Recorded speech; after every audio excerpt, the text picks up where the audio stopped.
कहानी। एक समय की बात है, किसी एक राज्य में हरिशंकर नाम का राजा राज करता था। उस राजा के 3 बेटे थे। उसकी ख्वाहिश थी कि वह उसका सबसे काबिल बेटा उसकी राजगद्दी संभाले, लेकिन वह इस बात लेकर संशय में था कि तीनों में से किसे वह अपना राजपाट सौंपे। एक दिन राजा को एक तरकीब सूझी। उसने उसी समय अपने तीनों बेटों को बुलाया और कहा, बेटे, आज मैं तुम सबसे एक सवाल पूछता हूँ। अगर तुम लोगों के सामने एक गुनहगार खड़ा हो तो तुम उसके साथ क्या करोगे? इस पर राजा के पहले बेटे ने कहा, उस अपराधी को सजाए मौत दी जानी चाहिए। उद्धरण चिन्ह। वहीं दूसरे बेटे ने कहा, गुनहगार को कालकोठरी में बांध देना चाहिए। उद्धरण चिन्ह। जबकि तीसरे बेटे ने कहा, पिताजी, हमें उसे सजा देने से पहले इस बात की जांच करनी चाहिए कि उसने सही में अपराध किया है या नहीं। इस पर राजा के तीसरे बेटे ने सभी को एक कहानी सुनाई। एक राजा था जिसके पास एक बुद्धिमान तोता था। एक बार उस तोता ने महाराज से कहा, मुझे अपने माता और पिताजी के पास जाना है। राजा ने उसकी बात नहीं मानी, लेकिन तोता ने हार नहीं मानी। वो लगातार महाराज से जिद करने लगा कि मुझे माता पिता के पास जाने दे।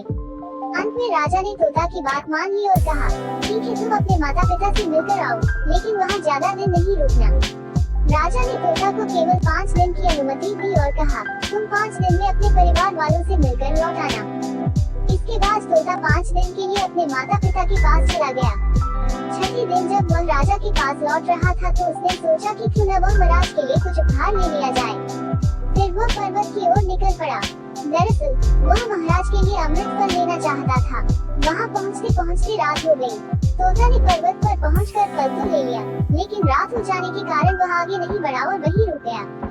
उस रात जब तोता सो रहा था तभी एक सांप वहां आया और उसने राजा के लिए गए अमृत फल को खाने लगा। सांप ने फल को खाया, इस कारण उस फल में जहर फैल गया था। हालांकि तोते को इस बात की भनक तक नहीं थी।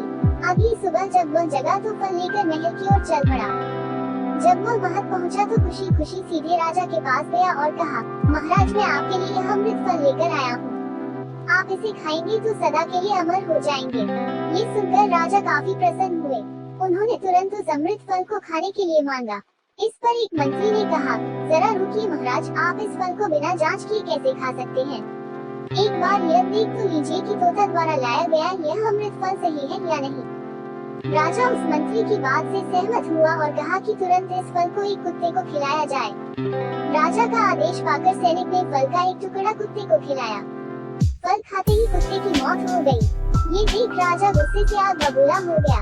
उसने क्रोध में आकर तलवार से तोता के सिर को काट दिया, साथ ही फल को फेंकवा दिया। कुछ साल बाद ठीक उसी स्थान पर एक पौधा निकल आया। ये देख राजा को लगा कि यह उसी जहरीले फल का पौधा है। उसने सभी को आदेश दिया कि इस पेड़ का फल कोई नहीं खाएगा। कुछ दिन बाद एक वृद्ध व्यक्ति उस पेड़ के नीचे आराम करने के लिए रुका। उसे भूख भी काफी जोर से लगी थी। उसने उसी पेड़ से फल तोड़ा और खाने लगा। फल खाने के बाद वह बूढ़ा व्यक्ति एकदम से जवान हो गया। राज ने जब ये देखा तो वह आश्चर्यचकित रह गया। उसे समझ आ गया कि वह फल जहरीला नहीं था। उससे बहुत बड़ी गलती हो गई। उसने बिना सच्चाई जाने तोता को मार दिया। इसे लेकर उसे काफी पछतावा भी हुआ। इसके लिए वह मन ही मन खुद को कोसने लगा। इधर तीसरे राजकुमार की कहानी खत्म होने के बाद राजा हरिशंकर ने उसे ही अपना उत्तराधिकारी नियुक्त किया। इसके बाद राज्य में जश्न मनाया गया। कहानी से सीख। इस कहानी से हमें ये सीख मिलती है कि हमें कभी भी बिना जांच किए किसी को सजा नहीं देनी चाहिए।